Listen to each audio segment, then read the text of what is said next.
And now I'm talking to Maria McLoughlin, the Advocacy Officer from Goal. Maria, how's it going? Hi Darren, how are you doing? I'm fine, thanks.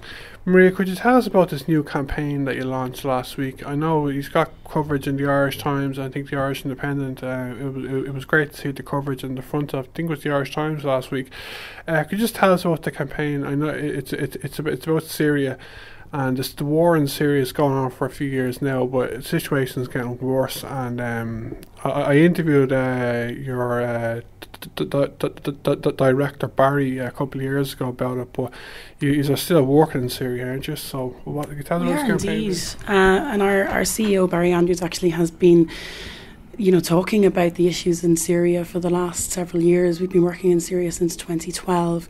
It's our largest programme, actually. We were helping about 1 million people every single month in Syria. Now, we've launched a campaign where we're saying that the EU needs to ensure that the Syria crisis is an absolute priority. We've seen in the last few weeks a strong media focus on the refugee crisis, and that really has happened as a result of this crisis, which is the crisis of our generation. So we're saying that this is something that needs to be dealt with at EU level.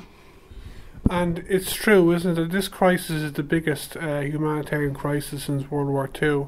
Could you give us the figures of how many people are displaced, how many people have been killed and all that kind of stuff? Yeah, well, there's a staggering 11 million people displaced in Syria. That's a huge number. We see 220,000 people have died over the last 4 years. And just to, I suppose, bring that back to the reality of what that means, that's 8 children every single day. And that's the reality of it. It is the humanitarian catastrophe of our generation. And that's why we're doing this campaign, and we're asking people to sign the petition calling for increased action on it. Yeah, and are you involved in the politics of it? It seems to me, from just a personal perspective, that the Assad regime is just totally wrong. You know what I mean? He's a dictator, in fact, really. Are you involved in the politics of it? I mean, first of all, Goal is a non-political organisation, and for us as a humanitarian organisation, anything that causes loss of life and in the way that we see in Syria is something that is shameful to the entire international community.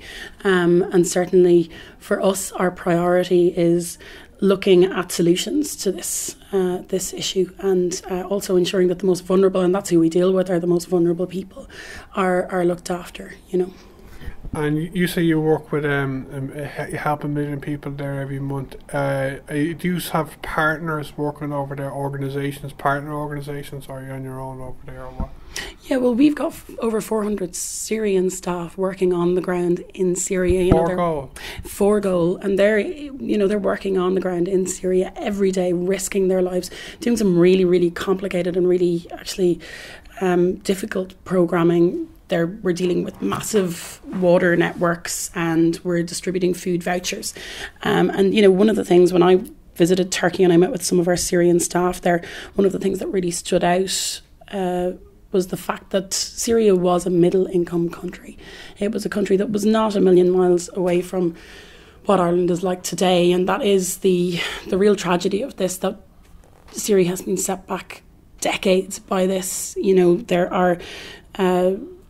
There's a whole generation that has been traumatised by this catastrophe, and the work that Goal is doing in Syria is certainly helping the people there, and we're actually expanding our programming into Turkey as well, because the reality of it is that this has spilled over. You have millions of people. Turkey is dealing with 2.3 million refugees, so our programming is certainly expanding there, and that's the way that we're working there at the moment. Have you ever been in Syria yourself? No, I haven't. And actually, it's been a couple of years since any of our international staff have been able to access Syria. The situation is so dangerous. And, we have staff who are coming in and out of Syria and delivering aid there. And they're delivering aid under extremely difficult conditions. And but no, we can't actually enter Syria at the moment. And could you just tell us a bit about your campaign that you're running now? Like, I was looking at your website, I was looking into it more, and it looks like it's an information campaign, isn't it? Like, it's great, really. I think that the Syria, what's going on in Syria is getting this kind of information boost amongst the public, like.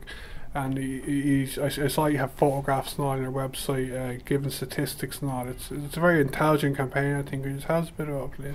Yeah, I mean, the thing that we're really focused on with this campaign is the petition aspect of it, and the fact that we are asking the public to take action, and it's offering the public a way for them to do so. I think sometimes when you look at the Syria crisis, it can feel overwhelming, and people think, well, what can I actually do? And what we're saying is, look, this is what's happening in Syria. Now you know, please do something about it. We're saying go onto our website, goldglobal.org, sign the petition, and let's create the public atmosphere that will spur our public representatives, our politicians, to do something about this. And it is the strength and the voice of the public that we want to bring to this in a way that hasn't been done before in Ireland. And the campaign is called Now You Know, isn't it? Hashtag. Yeah, so the campaign is called Now You Know, and it comes out of the idea that we don't want to look back in years to come and say, I wish I knew then what I know now about this crisis. We want to be able to say to people, 8 children a day are dying in Syria. We've got a situation now where this is the humanitarian catastrophe of our generation. This is the worst crisis that we have seen since World War II, and we've got to do something about it. Every person on this planet has an obligation to their fellow human beings, and we need to shout out loud to our politicians that we want them to do something about this. Yeah, this last question. I don't know if there are any other Irish NGOs working in Syria, but if people listening want to help use, like, what's the best thing they can do? Like, first of all, again, go onto our website, goldglobal.org, sign the petition. I know a lot of people as well. We have a huge amount of support from the Irish public, and we always have, and that's, we wouldn't be able to do our work as Goal if we didn't have that. So there is also the option there to donate, and you can again go onto the website and do that. But really signing the petition and getting behind the campaigns and giving that support, lending your voice to it by signing the petition is the way to go. So one of the big ways that people can also support the campaign is through Twitter and Facebook. Sharing it with your friends, spreading it amongst your networks. And on Twitter, we're goal_global is our handle. And Facebook is /goalglobal. So, please do go onto our website, have a look at some of the tweets that we're putting out and spread it amongst your friends and family. I don't think we can underestimate the power of social media and getting the word out there on this. Okay, Maria, I'll be talking again. Thanks very much, Maria. Thanks for having me on, Darren.